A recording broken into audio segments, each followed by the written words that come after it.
Hey everyone, I know that we said we would be working on D&D alignments for the next video, but that is still being worked on with the Magical Mystery Cure video as well, and unfortunately, it's been a struggle. Thank you so much for being patient with us and enjoying the last Beastars video. Now, on to the video. Superman is probably the most prevalent superhero to exist in the history of characters that could end you just by blinking too hard. Superman is the equivalent of, hey, see that guy over there? Moses? Yeah, let's give this man so many powers and stuffed with symbolism that if Zack Snyder ever touched them, he didn't know where to put them.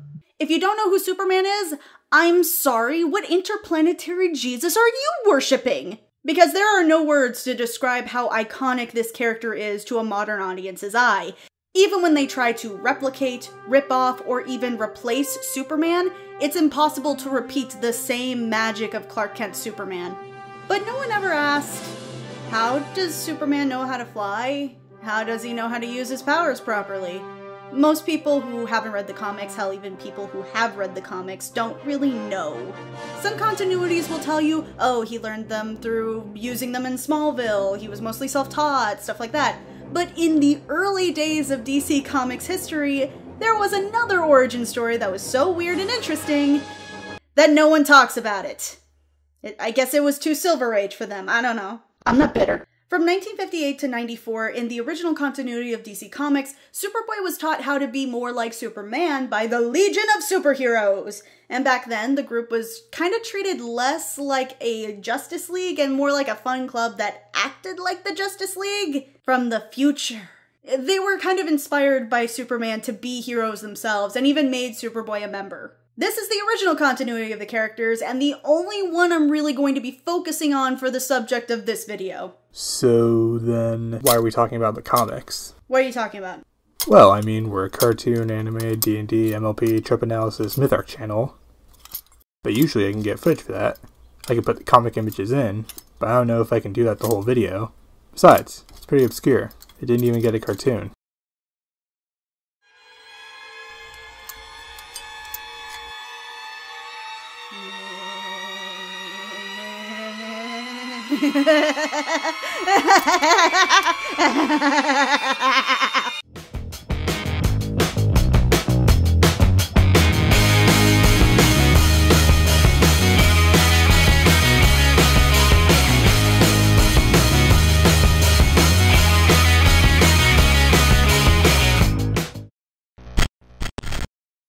Special thanks to our patrons on Patreon, ChronoCast9, Transformer Brett, and D Birch1.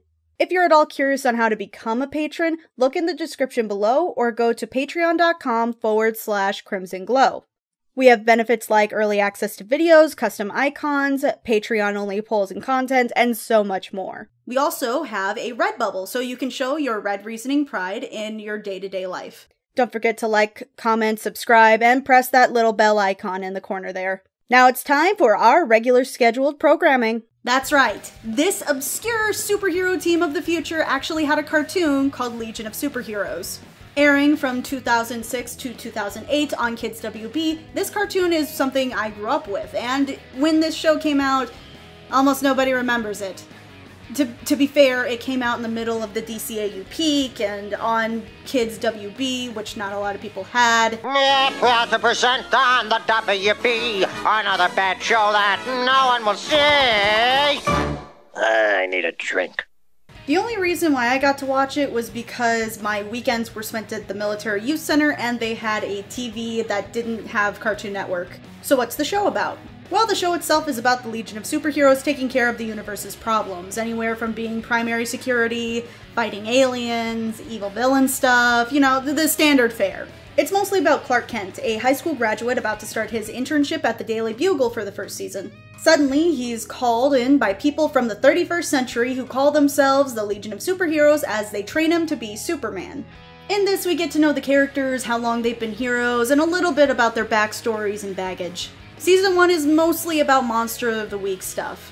Who's the villain? What shenanigans are we getting into today? We're going to play a wonderful game called Who is My Daddy and What Does He Do?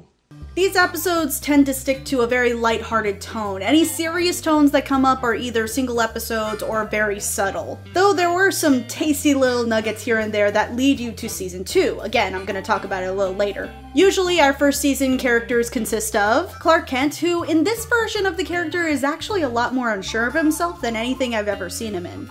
Throughout season 1, he shows a vast amount of pressure to be what he's supposed to be in the future. He enjoys the company of the Legion and is not afraid to stick up for himself, but due to the fact that, he has these great expectations of himself, and it's such a big pressure to be a great hero, he always feels out of his element. Sometimes choosing himself over the team. Saturn Girl growing up in high society, she is one of the first founding members of the Legion. She's an empathic telepath who casts illusions and psychic blasts. While I don't put her down as necessarily the heart of the team, she definitely tends to think first and wants a clear understanding of a situation. Also, amazingly, she's the only telepath that I've ever seen that doesn't go evil. Even in the comics. Lightning Lad, our local hot-headed farm boy. An industrial agrarian technician. Throughout season 1, Lightning Lad acts like a leader, though technically he's only second in command of the entire Legion. He actually often hits first before he thinks, takes things more personally than maybe he should, and he can also be a big prick sometimes. But when the chips are down, there's only 3 things that are more important to him: his family, his friends, and doing the right thing. Phantom Girl, a sassy, sarcastic rich girl who finally feels like she can be herself around people. If I had to describe her as any other character, probably Kitty Pryde is the best point of action with this. She's the president's daughter of the United Planets, and tends to, stand herself apart from that identity to be a superhero. Her intangibility powers are her greatest asset, and she uses them for fighting, espionage, and just about anything. Timberwolf actually appears a few episodes into the series, but he's still a staple nevertheless. A product of his father's experimentation, he tends to have a chip on his shoulder for being turned into basically what equates to a genetically modified werewolf. He tends to be a loner character wanting to work alone on certain missions, but still, for the most part, he's blunt, sarcastic, and generally wants to help people, even if he doesn't know how to communicate that. Also, he bakes. He is best boy. Triplicate Girl. She's a force to be reckoned with. Trust me, even though the power of 3 doesn't sound like a big deal, her power of triplication is used to the best of her advantage. She uses in her fighting abilities to be support on missions, and she tends to be the most fun-loving character out of all of them. The most individualistic as well, despite, being 3 people at once. While we don't know much about her in comparison to, say, Saturn Girl or Lightning Lad, she is the most willing to give people a chance. Bouncing Boy, however, is the biggest goofball in the world. His powers enable him to turn into a giant bouncing ball, as the name proclaims. Even though his general trope is the big guy, he's a great strategist, funny, and he always wants to make sure that the team is having a good time. He can be an effective leader, but he has a long way to go. We'll learn about how Bouncing Boy, though part of the base team, is actually failed his auditions to be a Legionnaire several times. Honestly, he's just such a great character with snark for days, and you can't help but love him. Then there's Brainiac 5.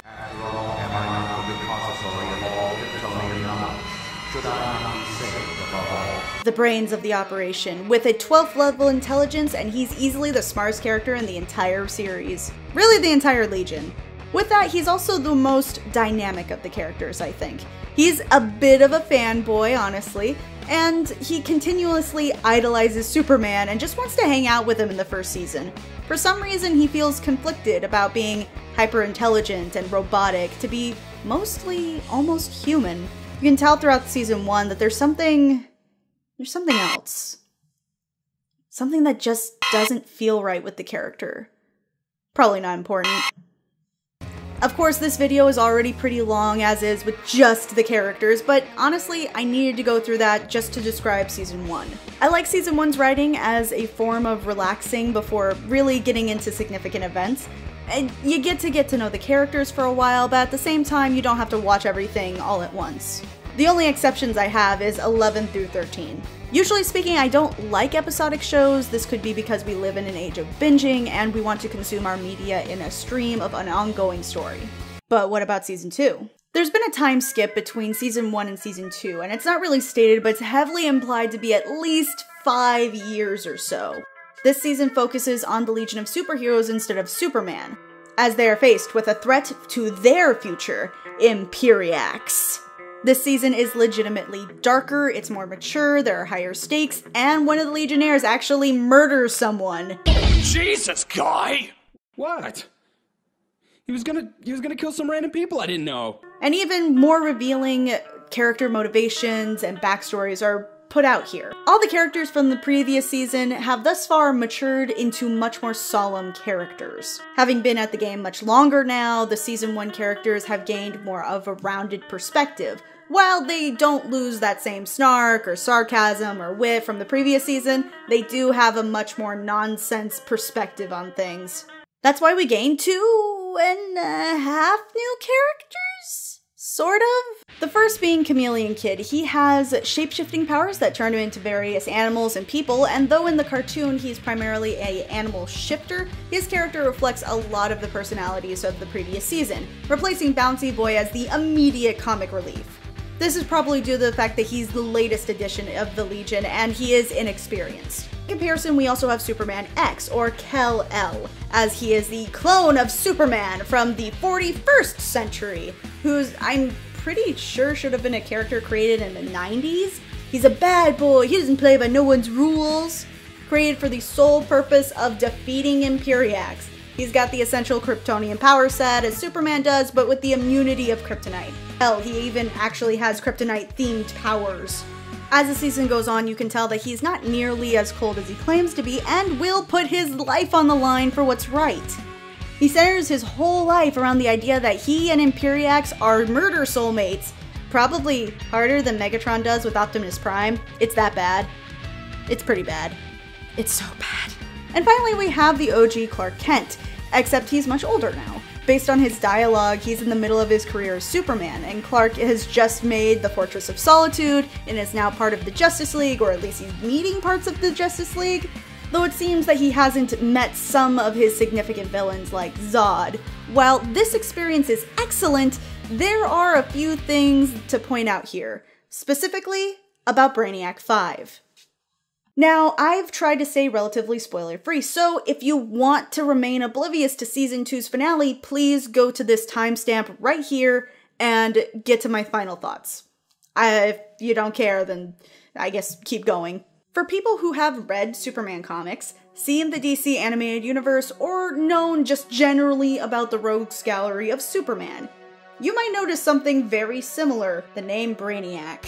Brainiac is known as one of the most dangerous villains in the DC universe. One of them, specifically towards Superman, known for nearly killing Lana and Lois Lane, almost mind-controlling the entire planet, and most importantly, destroying all of Krypton and capturing Kandor for his personal collection. Even if you don't know this information, the first season still gives you a good idea of what Brainiac might be hiding. From just having Brainiac 5 talk about himself, the way that he talks about the past with Superman, and even how he has a safe where he keeps kryptonite. Even the times in which Brainiac 5 takes Clark Kent out of the past are concerning because of how much he actually knows about Krypton or the history, or really just significant life events that he might have. This is why the final arc actually paints the first season entirely different upon its second viewing, where we finally reveal that Brainiac is actually his ancestor, which Brainy's been hiding from not only Superman, but apparently the entire Legion,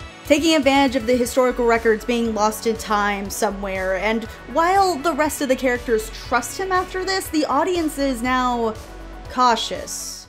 I could honestly do a whole video about this plot twist and how great it is, and even if the show itself was cancelled after 2 seasons, honestly, I would put this under my top 10 plot twists and betrayals. This could be because of rose-tinted glasses and my own fangirling about this show, but I still think that it deserves some love.